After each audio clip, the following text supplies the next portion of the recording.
When they stepped out of Newark Airport for the first time, the air felt sharp and unfamiliar, almost metallic, as if it had passed through steel before touching their skin.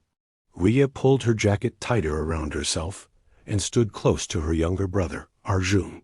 A few steps ahead, their parents moved carefully, Papa pushing the luggage trolley with stiff shoulders, Mommy gripping the folder of passports and visa documents like it was something fragile and precious. "Did you notice?" Arjun whispered, nudging her arm. "Even the taxes look huge." Ria nodded, forcing a calm smile. Inside, her heart was racing.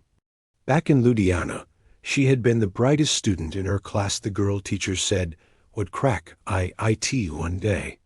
Arjun, just 14, was already solving problems from her old math books.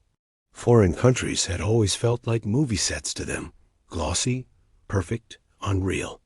But here, reality was fluorescent lights, exhausted airport workers, and the greasy smell of fast food drifting through the terminal. At the arrivals gate, Mommy's sister waved wildly. "Over here! Over here!" Masi shouted, her arm swinging like it might fall off. Two boys stood beside her, both taller than Ria. One wore a college hoodie with Rutgers printed boldly across the chest. The other had on a faded polo shirt and a 7-Eleven jacket with the familiar green and red logo. "These are my sons," Masi said proudly after hugging Mommy. "This is Rohit, he's in college. And this is Karen. He works with me at the store." Karan smiled, bright teeth against brown skin. "Welcome to New Jersey," he said cheerfully. "Hope you like the cold." The basement apartment had a mixed smell: turmeric, old carpet, and something damp Ria couldn't quite identify. It was smaller than their house back in India, with low ceilings and one tiny window near the roof, where only feet and car tires passed by. "I know it's cramped," Masi kept apologizing. "Just temporary. First settle school, then maybe you move near a better district. For now, this is home." Ria and Arjun shared the single-bedroom, 2 thin mattresses on the floor. Their parents slept on the sofa bed in the living room, the same space where Masi's family watched TV every night. That first night, jet-lagged and staring at the uneven ceiling, Ria whispered to Arjun, "It'll be worth it. High school here, then good college. Maybe MIT, maybe Stanford." Arjun smiled sleepily. "And snow," he added. Getting into high school was shockingly simple. The guidance counselor glanced at their Indian transcripts and smiled. "You're both ahead of most students your age. You'll be fine. No entrance exams, no interviews. Just schedules, ID cards, and bus routes scribbled on paper. That's it?" Ria asked outside the office. Arjun laughed.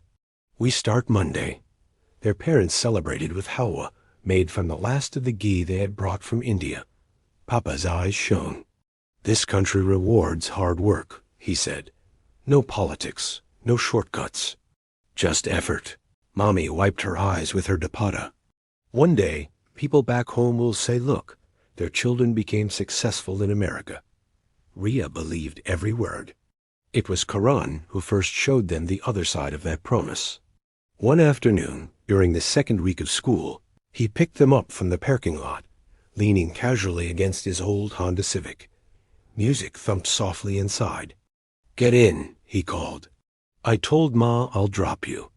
The car smelled of fast food and mint gum, barely masking something stronger. "You like school?" he asked while driving. "It's strange," Arjun said. "Teachers don't hit anyone, and students call teachers by their first names," Ria added, still amazed. Karen laughed. "Freedom, cousins. That's America." Instead of turning home, he pulled into the 7-Eleven parking lot. "Come inside. Let me show you my kingdom." Bright lights, endless shelves, spinning hot dogs, humming freezers. It all felt unreal. Masi slipped them free chips and joked about the family business. Karan moved confidently, joking with customers, switching effortlessly between English and Hindi. Ria noticed how comfortable he seemed, like he belonged. Before dropping them home, he said casually, "Tomorrow, come again. I'll show you where kids actually hang out." Ria hesitated. "But Mommy, I'll handle it," Karen said smoothly. "You're not in India anymore. Teenagers aren't prisoners here." The next day, he took them to a riverside park where students gathered after school laughing, playing music, vaping under trees. Karan parked and turned off the engine. "This is real life here," he said. Then he reached under the seat and pulled out a brown paper bag. Inside was a small bottle. "Just beer," he said lightly. "Welcome drink." Ria's chest tightened. Arjun's eyes widened. "Everyone drinks," Karan continued, "even good students. One sip won't change your future." The challenge hit her pride harder than fear. She took the bottle, sipped, coughed, and felt warmth spread through her chest. Arjun followed. She should have stopped him, but she didn't. That moment became a habit. At first, it was rare, then regular. Ria's grades slipped quietly from top ranks to average. Arjun slipped faster. Their parents, exhausted from work, didn't notice until report cards arrived. Papa's disappointment cut deeper than anger. "We didn't come here for this," he said. Restrictions were imposed. Promises were broken. Years passed. Community college replaced Ivy League dreams. ShopRite replaced laboratories. Have a nice day replaced ambition. Their parents aged quickly. They bought a small townhouse for the children, but the children drifted. One Diwali evening, Ria returned home. Diyas flickered against dark windows. Papa's hair was white now. "Do you ever regret coming here?" she asked. Papa answered slowly. "In India, the cage is tight. Here, there is no cage.